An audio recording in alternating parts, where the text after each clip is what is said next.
Yesterday was a moment where I really started to struggle with that sense of loneliness and that sense of oh my God, I am so in my own way and I'm feeling really stuck.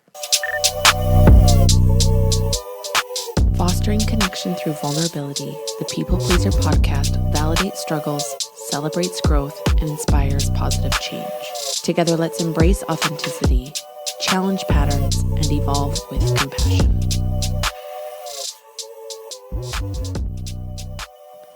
Hello, everybody. Welcome to another episode of the People Pleaser podcast. It's Corey, and I really got to get a little spicier, a little more creative with my intro, but I can't seem to shake it. I am who I am. You are catching me about a week. I've been home about a week since my 2-week vacation where my husband and I flew to Maryland and spent 2 weeks in Maryland and Virginia visiting friends and family. That's where my husband is from. So it was kind of cool because it was my second time in Maryland. We went one other time together a year into our relationship. It was before we were married. It was actually that trip that we came home from and my husband proposed to me.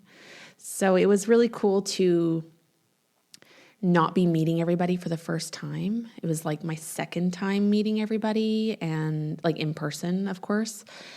And it just felt so much more comfortable. It can be really overwhelming to feel like you're just meeting person after person and still trying to build this big quilt of family and ties and connections and who's important and what's important and piecing it all together. And so I felt a sense of ease going into it this time. That's not to say that there weren't, the all too common challenges of being around family. I think it was especially hard for my husband just with, an aging mom and a family that he doesn't get to see that often. So it just felt very concentrated, like we were getting the concentrated experience of family. But we did end our trip with, I think, 5 days staying with friends in Virginia, and the weather was so warm. It was actually hot, and we spent a ton of time on the water. I was thrusted out of my comfort zone a couple of times. I went jet skiing for the first time, and I went fishing on a boat for the first time. So I do have to credit my husband and his friends. They are doers. They're go-getters. They really do live in the moment, and they want to live every day to the full experience. And that is something that's really important for me. And I came home with just this newfound motivation and inspiration. And I just felt like I'm going to get home and I'm just going to dive into all kinds of activities and all kinds of social commitments. And the reality that I'm here to talk about today is that I have barely left the house since we got home. We've been home a week, and yesterday was a moment where I really started to struggle with that sense of loneliness and that sense of oh my God, I am so in my own way and I'm feeling really stuck. It's just so interesting. I know there are layers to it, and I'm trying really hard to just approach this with curiosity and really get to understand where some of this tendency comes from to really hide away and really limit myself. I think there are some really practical realities that contribute to this. The fact that I work from home and my school is online. I have a lot of commitments each and every day that do really rely on my full attention, and that attention is often at the computer.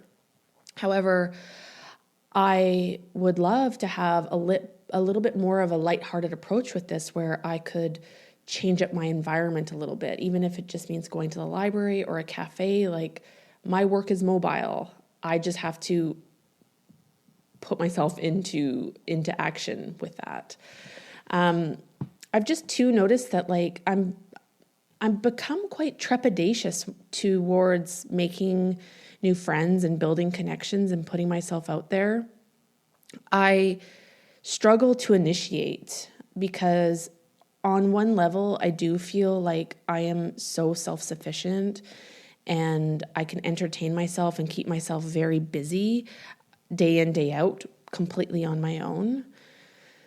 But I'm trying to challenge that idea of busyness because sometimes it's actually just busy work. It's keeping myself busy.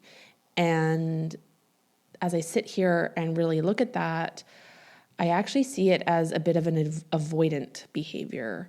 I am like making excuses as to why the things at home are so important and need my full attention, which is why I can't meet up with a friend to go for a walk or go to a cafe and, be around people or just put myself out there, have a phone call with a friend even. Like it really is so fascinating to look at the ways that I am like shrinking my world. Whereas if someone were to initiate or like a friend were to call me or whatever, like I have absolutely no problem just diving right into that connection and to that opportunity for connection. But I am really noticing this roadblock to making the plans, initiating contact. And something that's been on my mind in this realm recently is boundaries and burnout and how the way I have shown up in friendships, and this isn't a rule, like this isn't across the board. So if you are my friend, like it doesn't actually mean that I'm talking about you or our specific connection, but there is a general sense that the way I show up in friendships and the expectations that I put on myself, the pressure I put on myself to show up as not just a friend, but a listening ear, an emotional support, a counselor, the best possible friend, just all this like very perfectionistic and oftentimes codependent behavior that I put on friendships, I think has led to this unconscious perception that friendships are work. Friendships are exhausting. Friendships are draining. And there's this unconscious way that I'm maneuvering through this by just avoiding it completely, shutting it out, treating it as though I can't handle it. I don't want them. They're too much for me. And that's really sad.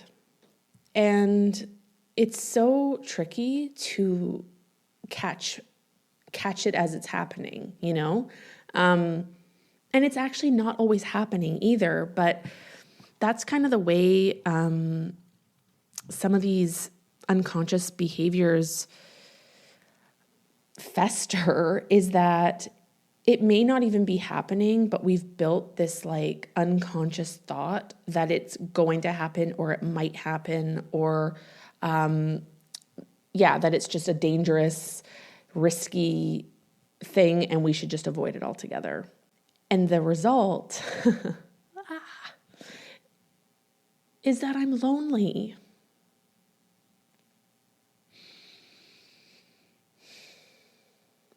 From people on the outside looking in, they probably don't see that.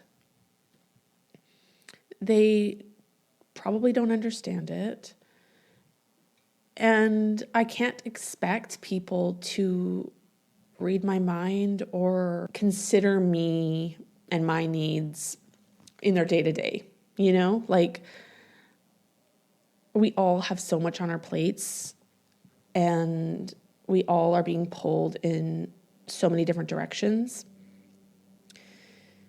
If I'm not communicating my needs, if I'm not putting myself out there, it's completely understandable that people are just moving along in their days, in their lives, taking care of themselves, putting their energy where they need to put their energy. So I'm not trying to like be a baby and be like, woe is me, poor me. I just need people to like scoop me up and bring me along, even though that's what I think I want and need. I'm trying to take a different approach. So yesterday was a bit of a wake-up call because not only did my day was just off. I'm super hormonal this week. We are, it's our first work week back from our holiday, so things just feel a little bit overwhelming as I like get back on track with things. I had a big assignment due yesterday that just took a lot out of me, and I didn't leave the house the whole day. And I was busy. I was in the yard. I walked my dog. I had a productive phone, like a Zoom, 3-hour Zoom for school. I tackled a bunch of work tasks. But I could tell by my energy that, like I was drained. I was just like I had pressure in my head, and I knew that I wasn't taking care of myself, even though I was on paper doing 1,000,001 things and I had a highly productive day. But my husband came home from work and he was exhausted, and he needed to kind of decompress, and he was hungry, and we tried to kind of get into a little bit of a work conversation, but we were both just kind of misfiring due to the varying needs that we each had at that time. And he asked me, "Have you left the house today?" And I was like so embarrassed to say no, and it wasn't like a judgment on his behalf. He was coming from like a place of genuine care of like, girl, what have you done for yourself today? And I think that's so important to ask, because I can say, oh, I garden, like I weeded a garden bed and I walked the dog and I did school and I completed tasks. But that isn't necessarily for my own well-being. That's not filling my cup. That's not sustaining me. That's not giving me energy. That's taking. So it was a really important moment for me to consider. And so instead of like just sitting on the couch for the rest of the night and like watching a show and just like kicking back, I decided to take myself on a walk. I walked through downtown Port Townsend, and it's just so lovely, I tried to keep my head up. I tried to make eye contact with people. I was smiling at people. I was trying to just like take in my surroundings. There was a brass band playing, and these two girls were dancing, and it was just like such a special moment to just observe. I took photos of like little shops and little galleries and things that I had never really noticed before, and kind of wanted to make that mental note to come back when things were open, or to like look them up on Instagram, or just, try to learn more. And then it kind of came to me. I had this idea that I'm actually pretty excited about. And it's the idea that I need reasons to get out of the house. I need like a sense of accountability to just push myself, like get in the car or get on my bike or go for a walk. I just need that like little nudge, like a very gentle nudge to just be like, go on, girl, get outside, leave the house.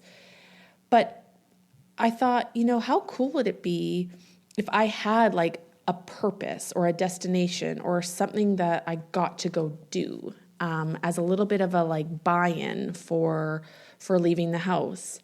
And that's just kind of the way my brain works, is that it's nice to kind of know like what I'm setting out to do and to put a little bit of intention behind it. And then I thought, this is something that I actually really want to share. So you're hearing it here first. I have put together a checklist for getting out. So it's called Gentle Nudges, a checklist for getting out, even when you don't feel like it. And I have broken it down into categories. It's a little checklist because we love a checklist here on the People Pleaser podcast. And these are just ideas that I've brainstormed as reasons to get your booty out of the house and go do something. And this is like really intended to be for when you don't want to leave the house, for when you are feeling broke, for when you're feeling overstimulated, for when you're feeling a little antisocial. And the categories are broken down into like basically different energy levels. So the first category is low energy solo items. So this is like perfect for like a night like last night where I was just like feeling pretty low, pretty depleted. And so I'll just give you like a couple little examples. One is get a sweet treat from a local cafe or go to an antique mall or a thrift shop. So just get out of the house. Just go do something like cute. Just, you don't have to talk to anybody. You can put on your headphones and just kind of go cruise.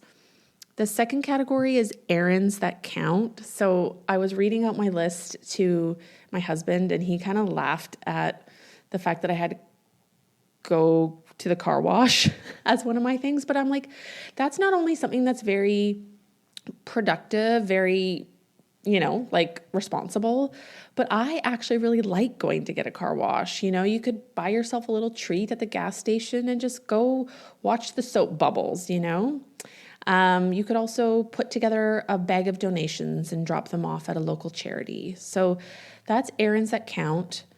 The next one is social but low stakes. So this is like maybe inviting a friend to go for a walk or just putting yourself in a little bit more social environments, like going to a local art gallery. The next category is stretch activities. So this is like when you maybe have a little bit extra in the tank. And maybe like for me, this is really an important one. Like I work out at home, but a stretch activity could be to do that workout at the gym.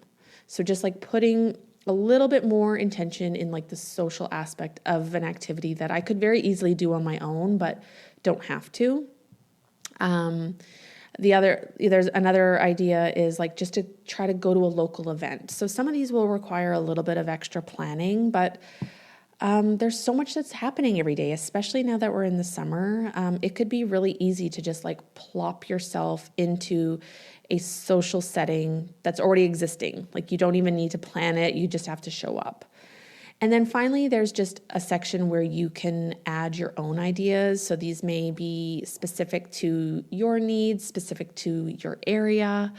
So what I'm going to do is I am going to add this to my Substack. And so if you subscribe to my Substack, which is just Corey Senya, CoriEsenia on Substack, this will get emailed directly to you. So I'm just putting the final touches on it, but it is something that I hope to have available really soon. So definitely check out my Substack for that. And on the note of Substack, it's something that I'm brand new to and I am just kind of like fiddling around with, but I think it actually is going to complement this podcast really nicely as a space for me to just maybe share a little bit more vulnerably, just get into that like creative writing flow. It's always interesting to see what comes out of my mouth when I'm just kind of free flowing on the podcast versus what comes out when I'm sitting and typing and kind of in that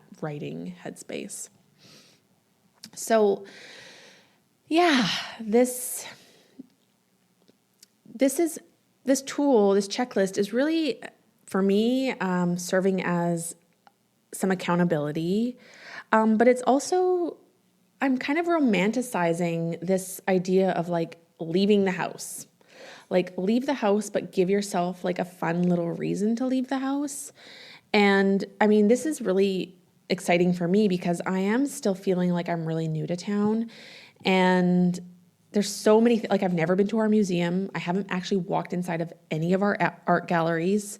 There's all kinds of beaches and parks that I haven't been to. So it's a fun opportunity to just like get to know my surroundings a little bit better.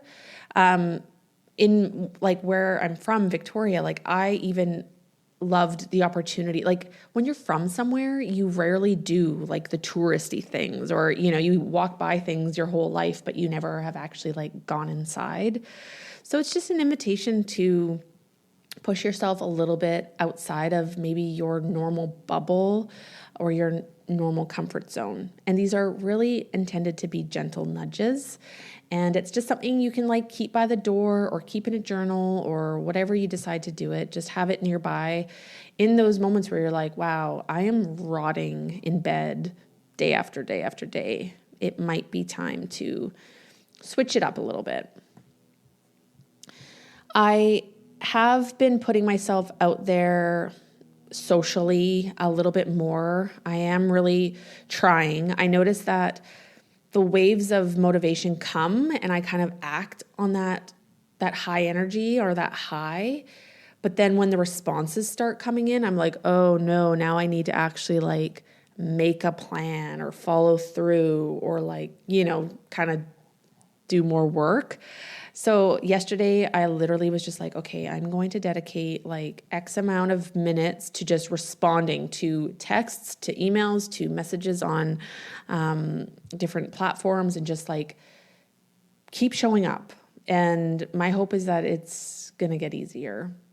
I know that there can be some real beauty eventually that shines through in like making new friends at the ripe age of 38. But right now, like, I'm not going to lie, it's not easy. Not that I necessarily thought it was going to be easy, but I'm certainly not making it any easier on myself by like not leaving my house. So if I want to be around people, I have to actually put myself around people. And I am going to end it on that note because I actually am headed to my volunteer gig. I volunteer for the local food bank gardens. So I am going to go play in a garden for a couple of hours and just be in community. So once again, check out my Substack. If you just go to Substack and look up Corey Senya, you can subscribe to like the premium, like paid option. But for right now, I'm just putting things out for free just as I kind of build up the vision. I am also back on Instagram, if you haven't heard, at peoplepleaser.pod on the Insta. And I just added a cheeky little buy me a coffee link, which you will find in the show notes in the episode description. That's just to show a little bit of extra love. I see other people doing it, and it just sounds like a really sweet and nice idea. And I have supported other creators in that way. So it's my way of also just like kind of standing in I'm a creator, and I put everything out for free, and it's okay to like ask for something in return sometimes. So no pressure, obviously, but always appreciated. Just talking about this is like honestly making me feel so much better. I'm excited to go to volunteering. I'm excited to just like take a little bit of a plunge outside of my comfort zone. And I really hope you join me. I'll talk to you soon. Bye. Once again, this is Corey with the People Pleaser Podcast. Thank you so much for supporting the podcast. If you like what you heard, please consider leaving a 5-star rating and a review on either Apple Podcasts or Spotify. Thanks for listening, and I will catch you on the next episode.